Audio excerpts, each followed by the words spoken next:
Cody. Cody, okay. Let's see what you got. Cody's gonna come on in. You're gonna show a couple more reps again for the group, Cody. You know the routine here. Ready, and go. No, you're good, Mike. I want you to be able to see. And reset, one more, and go. Okay, so tactile cue, Jose. What are you trying to fix? Okay. So he's trying to fix the rib cage to try to pull that down a little bit. What are going to be some tactile cues that you're going to use for that? Off the top of my head? Yeah, off the top of your head. What I'll do,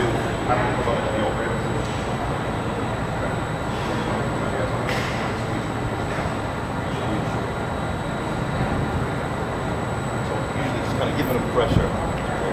Yeah, and this is one that I think is a little bit harder to have a target. I mean, what am I going to do? Like, bring your ribs down to my hand? He knew where I was going though, right? But this is typically one where I'm going to come in and give the athlete kind of some pressure of which way to go. A visual cue might actually be more effective to have the athlete do the work. So what could you use as a visual cue? This is what I see. Yeah, so that might be the one that allows the athlete to kind of develop the awareness of how to pull down there. All right, cool. Let's take another look. Let's just see if there's any dynamic faults there besides just maybe that overhead position. And go. And reset. One more. And go.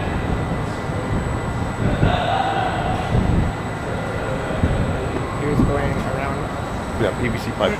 Always going around the head. Okay, I think there's something else that's a little bit bigger of an issue. What else has to go right during this movement? Yeah, we've got some core to extremity stuff. So he's pressing before his hips open. And let's see if we can watch it again. Remember, you might want to take that cross-section view so you want to see this posture before the arms move. Ready, Cody, and go. Yep, one more, and go. Yeah, so what can we do for a tactile cue? This might be a little difficult. What might we do for a tactile cue to try to fix a timing issue? Work on the hip extension first. How are you going to do that? That's the right thought process. I'm just go ahead and get set up. And I want you to go ahead and on my go, you're going to dip, and you're going to end up jumping up and touching my hand. Right? Maybe not jump, but you're just saying you're going to come, up. Okay, and when he stands up, you don't want him to do what? I don't want you to press the ball. Right.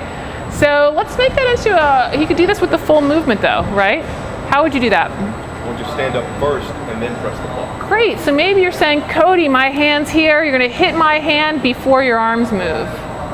Right? That's what you want to have happen. So let's try that, Jose. Your hand's gonna go over the top of his head, maybe. It could also be at the shoulder, either place. My hand's over your head. I want you to, after you dip, I want you to stand up, touch my hand first before you press the ball. Okay, now there we go. What's the difference between here and here? Which one do we want? I want this one. I would actually, in a push press, Right, he's not necessarily jumping, so you want it to be right where he is right now. Okay, so Cody, you're gonna hit his hand before your arms move. Ready? And go. Yeah, good. And so we wanna make sure that we have that contact. Let's try that again. You might even have to slow it down a little bit, Cody, that's fine. And go. There we go, good. Now we're having a better sequence, and then go ahead and rest. Now, from a coaching perspective, Jose, you might do a couple reps there, and then you're going to want to step away and really see that it's happening. Because sometimes if you're right on top of the athlete, it's really hard to see exactly what's going on. So maybe you give him a couple cues, and then you step away and really assess, is it happening or is he just hitting my hand? Does that make sense? Yes. So that's a great example of a tactile cue to try to fix a timing issue. Good job. Nice job. Awesome. All right.